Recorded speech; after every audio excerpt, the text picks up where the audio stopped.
안녕하십니까. 코로나19 통합뉴스룸입니다. 경찰국 신설에 반발하는 총경급 경찰관들의 회의, 수뇌부가 징계와 감찰로 대응하면서 거센 후폭풍을 낳고 있습니다. 엊그제 회의를 주도한 총경에게 즉각 대기 발령 조치가 내려졌고 참석자들도 감찰을 받게 됐습니다. 오승목 기자의 보도입니다.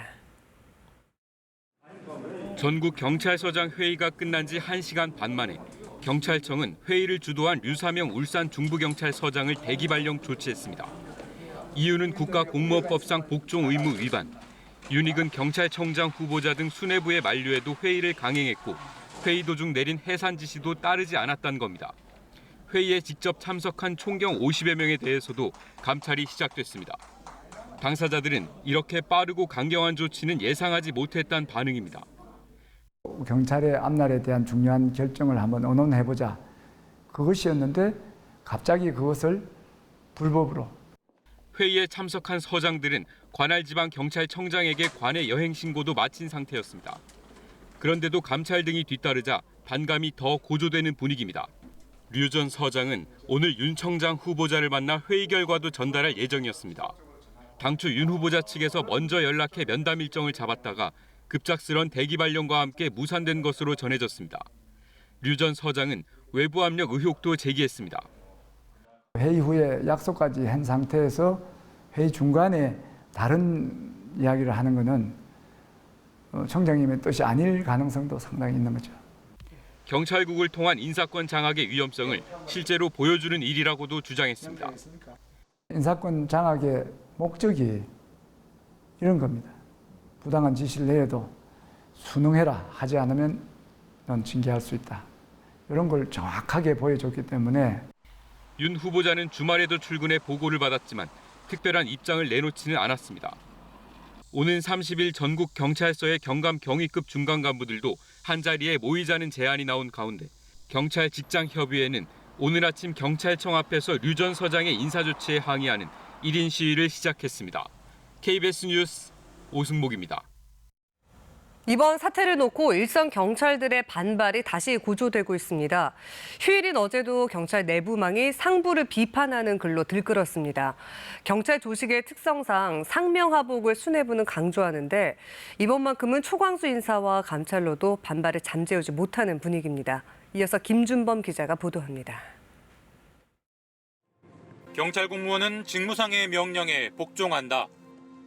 공무원법과는 별개로 경찰은 복종의 의무를 한 번 더 강조하는 조직입니다. 하지만 경찰 내부망엔 이에 정면으로 반기를 드는 글들이 잇따랐습니다. 암담하다, 나도 징계하라, 수뇌부가 부끄럽다. 심지어 윤익은 경찰청장 후보자의 자진 사퇴를 촉구한다는 요구까지 등장했습니다. 이렇게 인사발령을 낸다는 게 이런 사람을 조직의 리더라고 할 수 있을까? 이런 생각이 드는 거예요.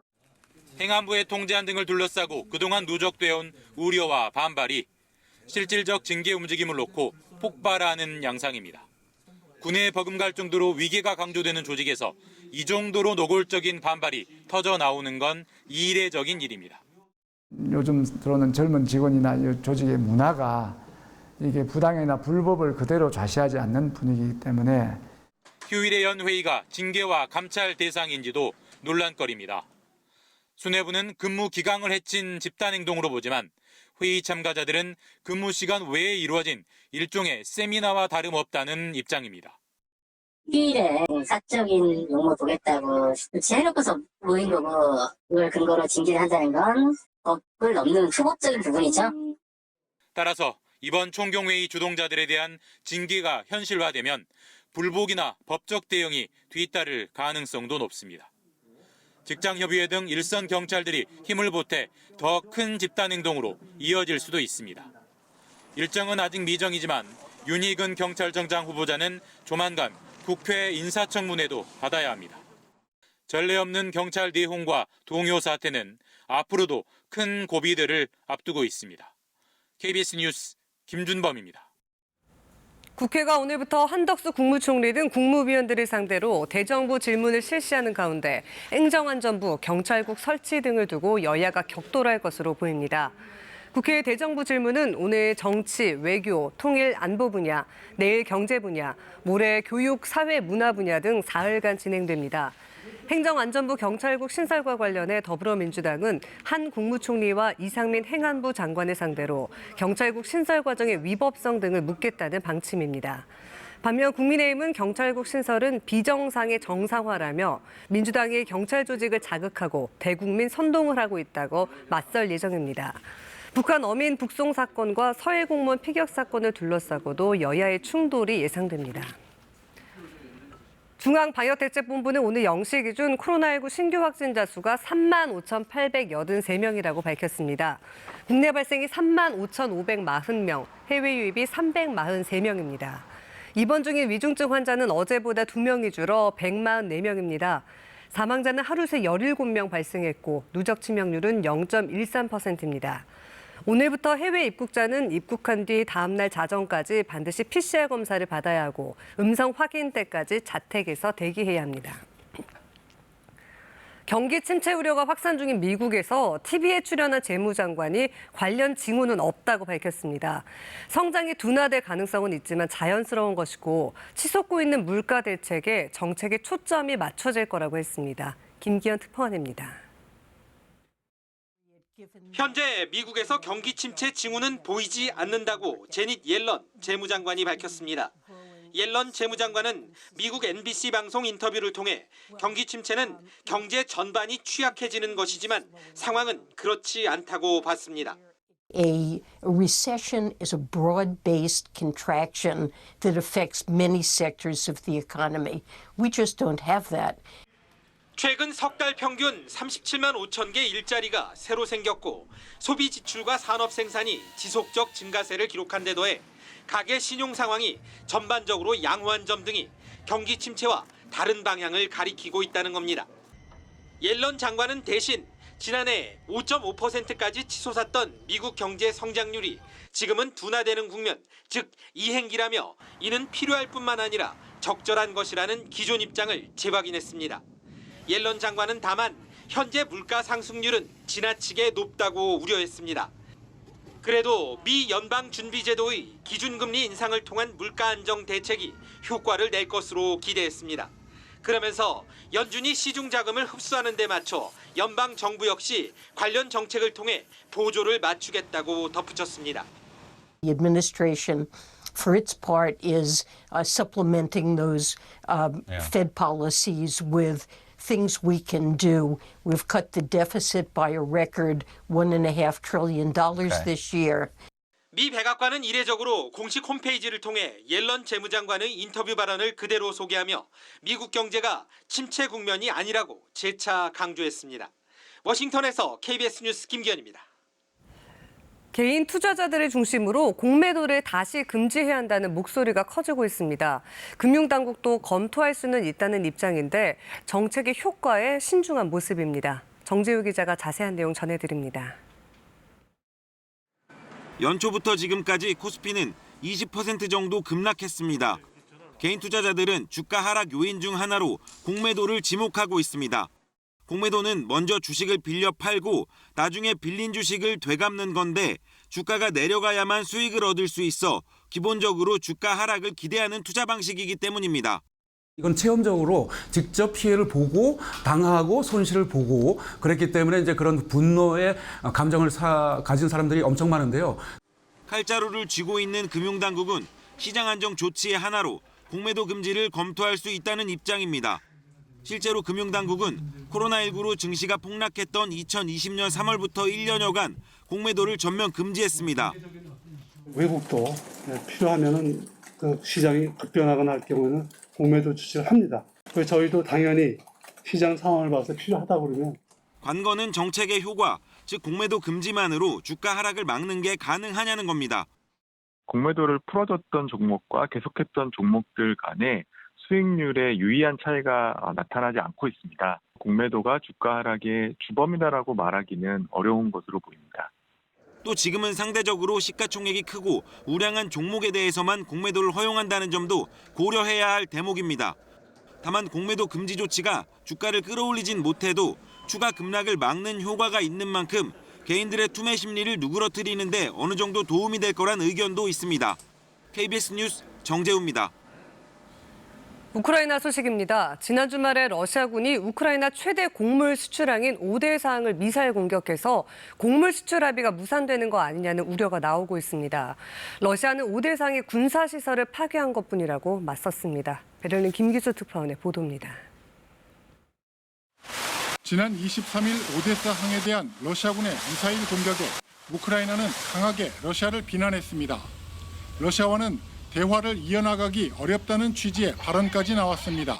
Це говорить тільки про одне, що Росія, про що вона не говорила, що вона не обіцяла, вона буде знаходити шляхи, як це не виконувати. 곡물 반출 합의 하루 만에 최대 곡물 수출항에 가해진 미사일 공격. 러시아가 합의에 진정성이 없다고 국제사회는 규탄했습니다.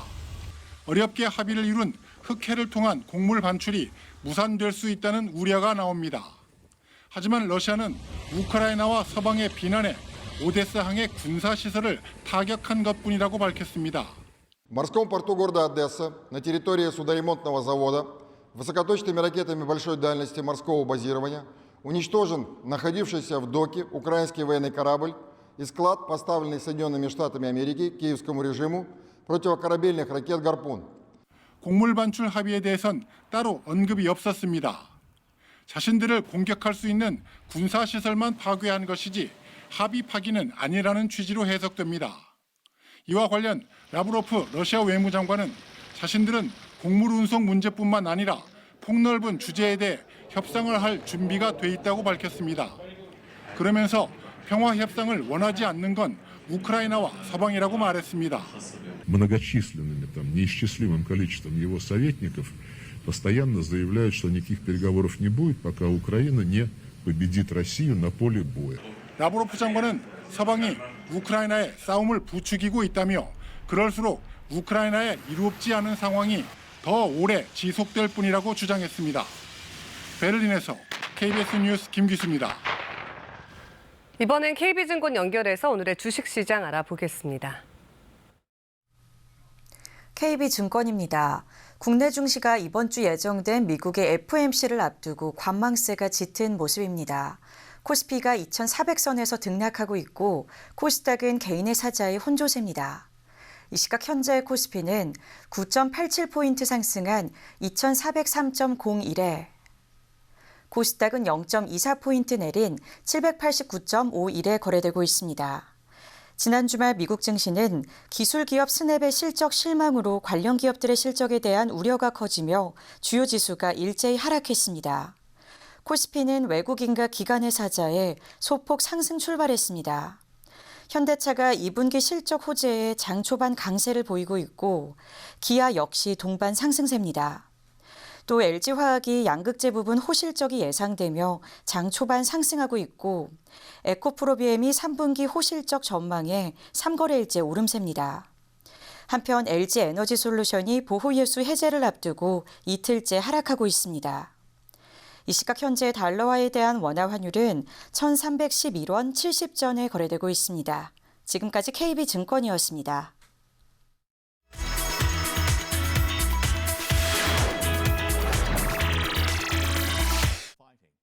우크라이나 군대의 일원으로 러시아군과 싸우는 러시아 군인이 있습니다. 최전선에서 싸우는 우크라이나군과 함께 총을 들었던 러시아 군인 카플루노프는 현재 키이우 교회의 재활병원에 있습니다. 러시아군 탱크 포격에 두 다리가 부러지고 손을 다쳤기 때문입니다. I remember that I was very badly concussed and my ears were bleeding. Plus I had damage to some internal organs. 최근에 러시아 의회에서 통과시킨 반역자 처벌법에 따르면 그가 부상당한 채 러시아군에 잡혔다면 징역 최고 20년형을 받을 수 있었습니다. 그가 우크라이나군으로 전쟁에 참여한 이유는 무엇일까? 푸틴 독재에 반감을 가진 데다 지난 2014년 러시아가 크림반도를 병합한 것에 대해 분개해서 러시아를 등졌다고 말합니다. And I wanted to put my military skills to good use. I thought that were right. 러시아 정부는 카플루노프를 테러주의자와 극단주의자로 규정하고 있습니다. 당연히 러시아로 돌아갈 수 없는 그는 완쾌되는 대로 전선으로 돌아가겠다고 다짐합니다. 허러 철도의 개통으로 중국 신장 웨이우얼 자치구의 여행 산업이 호황입니다. 이 지역 여행 검색률이 지난해 같은 기간보다 78% 늘었고 관광지 입장권 판매량은 300%나 증가했습니다. 그동안 강한 모래바람으로 여행하기 적합하지 않기로 악명이 높았는데 철도 개통으로 모래바람은 더 이상 걸림돌이 아닙니다. 오히려 바람으로 인한 변화무쌍한 사막 지역의 독특한 풍광을 즐길 수 있게 된 것입니다. 来南景旅游呢，一直是我的愿望。看到世界首条沙漠铁路环线开通后，我们第一时间就坐火车环游南疆。 지난 2018년 12월에 착공해 공사 기간만 3년 6개월이 넘게 걸린 허러 철도는 총 길이 825km에 22개 역을 지납니다. 공사의 최대 적은 역시 모래바람. 그래서 260km에 달하는 방풍림도 같이 조성해야 했습니다. 북부는 숲이 우거져 있고 남쪽은 사막이 있는 신장의 독특한 지형이 허러 철도를 만나면서 많은 관광객들을 설레게 합니다. 마에다 씨가 의류업체에 근무하다 기성복 수선으로 일을 바꾼 것에는 이유가 있다고 말합니다.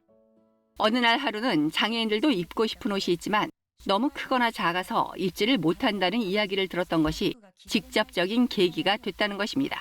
体の不自由っていうだけでそれができない人がいるっていうのはいやもう本当になんか不公平というか 덕분에 이 쌍둥이 형제도 똑같은 옷을 입을 수 있게 됐습니다.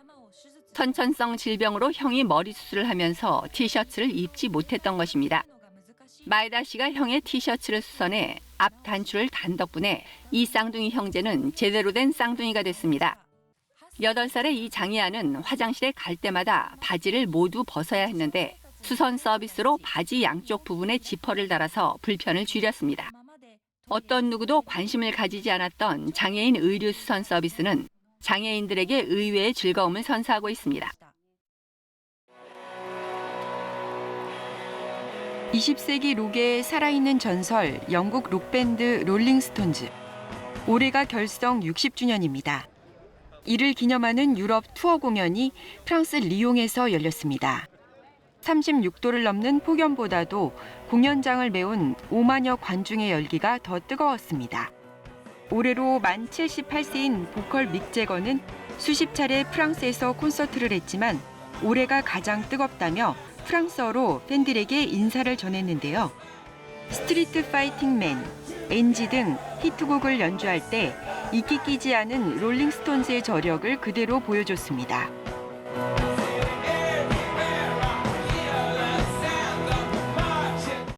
지난해 80세로 별세한 드러머 찰리 와츠는 함께하지 못했지만 할아버지들이 된 로커들의 변함없는 열정에 젊은 팬들은 부러울 수밖에 없습니다. Ils sont exceptionnels. À 78 ans, Mick Jagger, j'aimerais faire comme lui. C'est énorme. Il faudrait qu'il y en ait. On n'en trouvera plus jamais des groupes comme ça. Encore. 어쩌면 그들의 마지막 투어 공연이 될 수 있는 이번 콘서트는 오는 8월 3일 베를린에서 그 대단원의 막을 내립니다. KBS 월드뉴스입니다. 앞으로는 술이나 마약을 하다가 교통사고를 낸다면 보험금을 가입해뒀더라도 부담금이 확 커집니다. 중대 법규 위반 사고를 내면 막대한 부담금을 운전자가 책임지도록 법이 개정됐기 때문인데요. 어떻게 바뀌었는지 장혁진 기자가 설명해드립니다. 교차로로 돌진하는 시속 100km의 SUV 차량이 오토바이와 승용차를 그대로 들이받습니다. 대마초에 취해 있던 40대 운전자가 낸 사고입니다. 대만 흡입한 이유가 뭡니까? 죄송합니다. 이 사고로 7명이 다치고 8억 원이 넘는 보험금이 지급됐지만 사고를 낸 운전자는 단 한 푼도 부담하지 않았습니다. 사고 당시 마약에 취한 상태의 사고에 대해선 가해자에게 책임을 물릴 보험 규정이 없었기 때문입니다. 올해 1월부터 일부 부담을 지우도록 규정을 고쳤는데 앞으로는 책임이 더 강화됩니다. 자동차 보험은 사고가 나면 의무보험에서 먼저 보상하고 한도를 넘기면 임의보험으로 보상하는 구조인데 마약과 음주, 무면허와 뺑소니 사고를 내더라도 의무보험 한도 안에서는 대인은 1,000만 원, 대물은 500만 원까지만 부담하면 됐습니다. 그런데 이를 의무보험 한도까지 전액 운전자가 물도록 했습니다. 특히 대인 부담금은 사망, 부상자 수대로 부과됩니다. 인명피해가 발생하는 숫자에 따라서 비례해서 발생되는 사고 부담금도 늘어나기 때문에 속되게 표현하자면 전 재산을 탕진할 수도 있는 거죠. 예를 들어 2명 사망, 1명 부상, 수리비 8천만 원의 사고가 났을 때 전에는 1억 6,500만 원을 내면 됐지만 앞으로는 모두 6억 5천만 원으로 늘어나는 겁니다. 피해자는 기존처럼 보험사로부터 보험금을 받고 보험사가 가해 운전자에게 보험금을 청구합니다. 이 규정은 오는 28일부터 새롭게 가입하거나 갱신하는 보험 계약에 적용됩니다. KBS 뉴스 장혁진입니다. 서울시 공공자전거를 따릉이라고 합니다. 하루 이용료가 1,000원이고 또 접근성까지 좋아서 시민 만족도 1위일 만큼 인기가 높은데요. 하지만 그 이면에는 100억 원의 운영 적자와 또 열악한 노동자의 처우 문제가 있습니다. 전현우 기자가 취재했습니다. 한 곳에 몰린 따릉이를 끌어 운반 차량에 싣고 다른 대여소로 일일이 분배합니다. 방치된 따릉이를 찾아 이곳저곳을 움직입니다. 이 주변이 있는 것 같은데 GPS상이 여긴데? 간단한 점검과 수리도 하고 고장난 따릉이는 수거합니다. 이거 안 되겠다. 확 내려가네.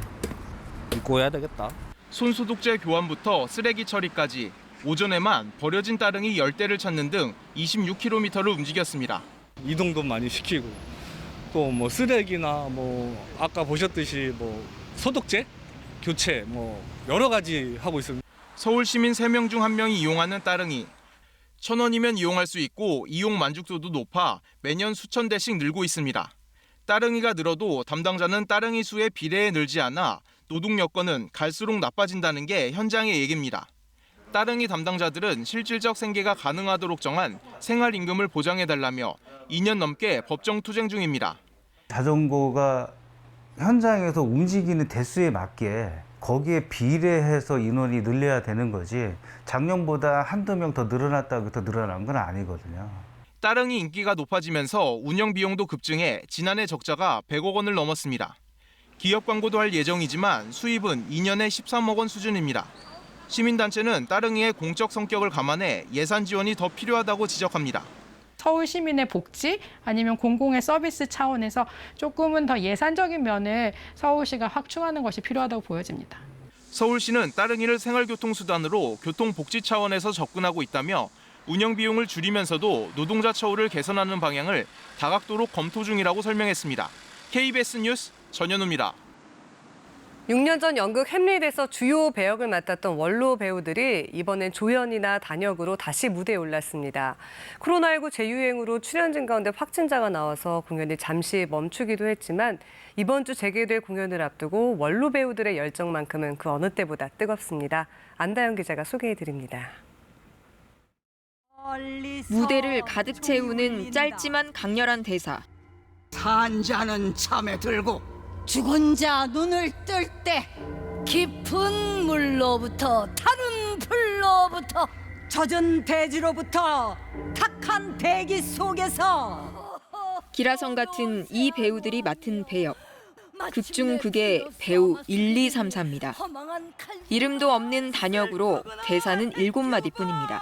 7마디를 얼마나 매일 열심히 하는지 몰라요. 7마디를 갖고 관객을 울리라는 거예요. 말이 안 되잖아요. 7마디를 어떻게 울리냐고. 연출을 해봐. 6년 전 연극 햄릿을 선보였던 원로 배우 9명이 주연에서 물러나 조연이나 단역으로 다시 모였습니다. 82살 최고령 배우들이 맡은 배역은 유령과 무덤 파기, 무대 변방을 지키는데도 다른 배우들이 가장 눈독 들였다는 감초 역할입니다. 무덤 파기를 바라고 있는지는 난 몰랐어요. 근데 진짜 그 역을 내놓고 내가 햄릿을 할 걸. 햄릿 역만 6차례나 연기했던 유인촌 배우. 우리 조카, 내 아들 햄릿. 가재는 개 편이지만 개는 가재가 아니지. 이번엔 삼촌 역으로 햄릿의 대척점에 섭니다. 우리 조카, 내 아들 햄릿. 가재는 개 편이지만 개는 가재가 아니다. 삶과 죽음을 관통하는 철학적 무대가 평균 나이 74살 노장들의 열정이 더해져 더 깊고 진한 울림으로 다가옵니다. 단역과 또 조연의 그 역할들의 소중함, 그걸 너무나 절감하고 있습니다. 조명 밖에 비켜서 있는 그 배우의 존재를 확인할 수 있겠죠. 아주 행복합니다. 출연진 가운데 코로나19 확진자가 나와 잠시 휴식기를 가진 연극 햄릿은 이번 주 초 다시 무대로 돌아옵니다. KBS 뉴스 안다영입니다. 이번 주부터 본격적으로 무더위가 맹위를 떨치겠습니다. 11시를 기해 폭염특보가 더 확대, 강화되겠는데요. 이 대구를 포함한 경북 내륙 지역에는 폭염경보가 내려지겠고 서울을 포함한 대부분 지역으로 폭염주의보가 확대되겠습니다. 오늘 한낮에는 대구가 34도 등 어제와 비교하면 2도에서 6도 정도나 높겠습니다. 이 한낮의 뜨거운 열기는 밤까지 이어집니다. 밤사이 기온이 계속 25도를 웃돌며 열대야 현상이 나타나는 곳이 많겠습니다. 이럴 때 온열 질환이 발생할 수 있으니까요. 물을 자주 드시고 격렬한 야외 활동은 피하시는 게 좋겠습니다. 특히나 온열 질환에 취약한 영유아나 노약자들은 수시로 상태를 확인하셔야겠습니다. 오늘 오후에는 대기 불안정으로 강원 남부 산지와 충청, 경상도 내륙 지역에 5에서 40mm의 소나기가 내릴 것으로 예상됩니다. 이번 주는 찜통더위 속에 소나기 소식이 잦습니다. 중복인 내일은 경기 동부와 강원 영서, 충청과 남부 내륙 지역에 소나기 오는 지역이 많겠고요. 모레 수요일에도 내륙 곳곳에 소나기가 지나겠습니다. 오늘 고온다습한 북태평양 고기압의 영향을 받겠습니다. 소나기가 오는 동안에는 돌풍이 불면서 천둥 번개가 치겠습니다. 이 구름 사이로 햇볕이 강하게 내리쬐면서 전국의 자외선 지수가 높음에서 매우 높은 단계를 보이겠습니다. 낮 최고 기온은 서울과 춘천이 33도, 대전과 광주가 32도, 부산과 제주는 29도까지 오르겠습니다. 오늘 동해안가에는 높은 너울이 밀려들겠고요. 너울이 백사장이나 갯바위를 넘을 수 있어 안전사고 없도록 주의하셔야겠습니다. 날씨 전해드렸습니다.